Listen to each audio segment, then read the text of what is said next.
morning, how's it? I'm up at Murray Valley Trails, up in Dwelling Up again. But what's not important is where I'm riding today. It's actually what I'm riding today. I am going to be on this beast of a bike, which is the Norco Sight VLT e-bike. Basically picked it up from Fleet Cycles, very good friends of mine up in Mandra, that offered me to have a little ride on this e-bike, and I thought I'll bring you along for the video. It's not going to be completely run down spec on the bike. There's heaps of videos out of what spec this bike is and what motor and what suspension and all that sort of stuff it runs on, so you're more than welcome to go check that out on different forms. This is more going to be about the experience of riding, but I'm not going to talk anymore. I'm actually just going to get on the bike, have a chat with you while we ride, and then see how we go.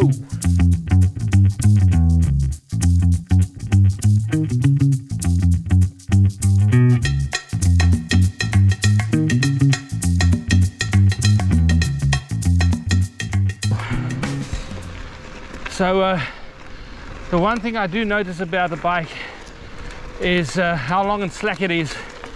A bit more than anything I've ridden before. This is a large bike, so Norco has put a pretty long chainstay on this one. It will be interesting to see what their more trail orientated bike will be. This is a bike I'll probably never be able to ride to its potential. It will probably outperform me on anything I do, but it just flew me up the hill, so that's all that matters, which is going to get me to the stuff I love doing. It's just going down, and it's going to be interesting to see what this beast does. I do want to bed the brakes in a little bit. They don't feel as touchy as the ones that I ride on my bike, but they are pretty new. They are running the Shimano 4-piston brakes on this with 203 rotors, so there's more than enough braking power on this bike.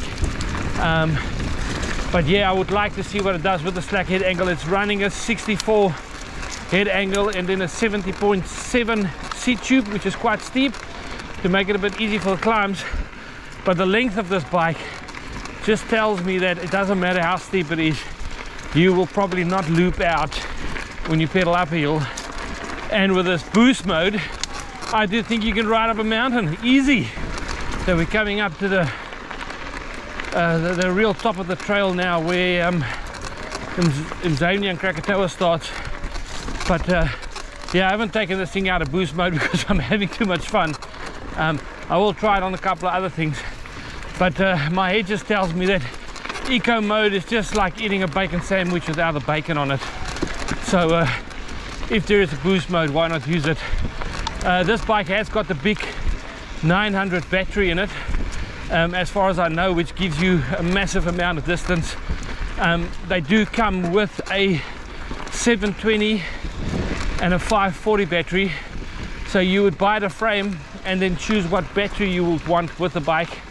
The battery size doesn't really give you more burnout power, but it does give you the distance. And just consider when you do it of what distances you think of riding, because there is a big weight difference in the batteries. And that 900, even though you can ride all day and all night, the weight might be a little thing depending on how technical the trails are you're riding. But at the moment, I'm fully enjoying this. What normally will happen when I get to the top here is I will take time to take a breather. Not today. We're going to head straight into this thing because I'm not even breathing heavy, and we'll just see what this bike feels like going down the trails. Woo! I can feel it's a little bit more heavier than what I'm used to, and then getting up to speed, like trying to jump that sort of stuff, is a little bit more difficult, but I think the more time. But plowing through these rocks, woo! This is sick. Oh, down the rock section. Woohoo! Yeah, this is cool. Woo!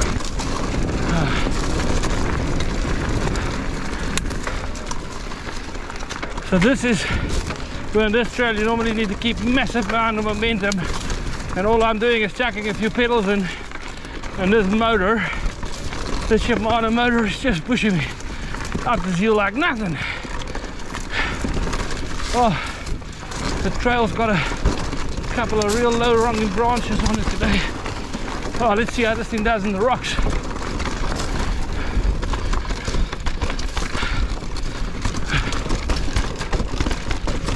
Oh.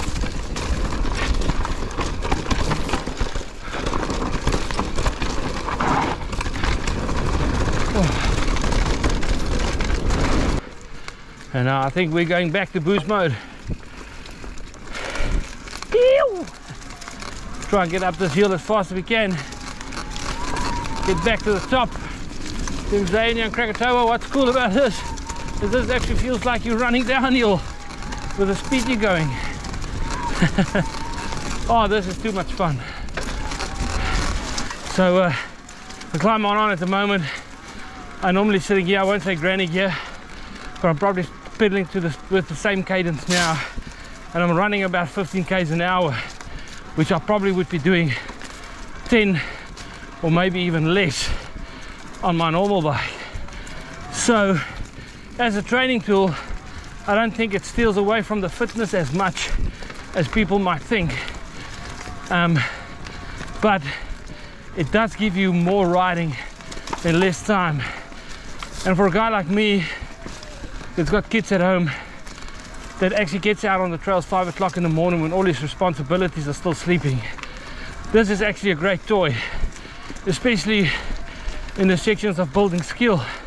I will not get rid of my normal bikes just because I'm a true biker at heart, but I don't see any reason not to get an e-bike,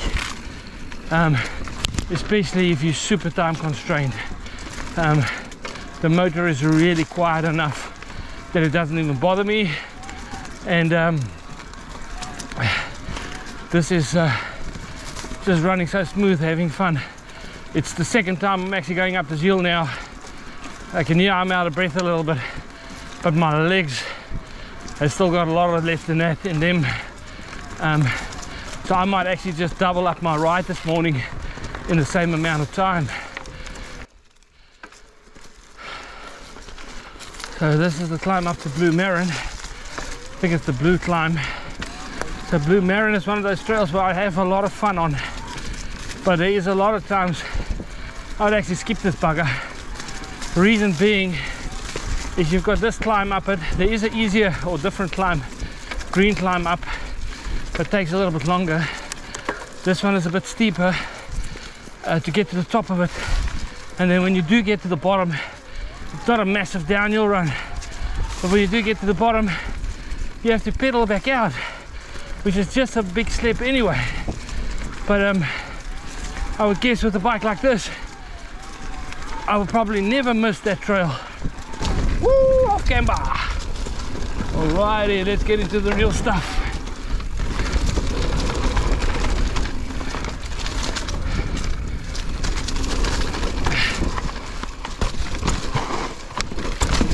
Whey. I'll give that bad boy a miss. Oh, the brakes down there. Oh, even this little pinch climb, no worries. Oh, this bike has really actually just come into itself, coming down these rocks. Oh, I'll try and find a better line through there. That's sick.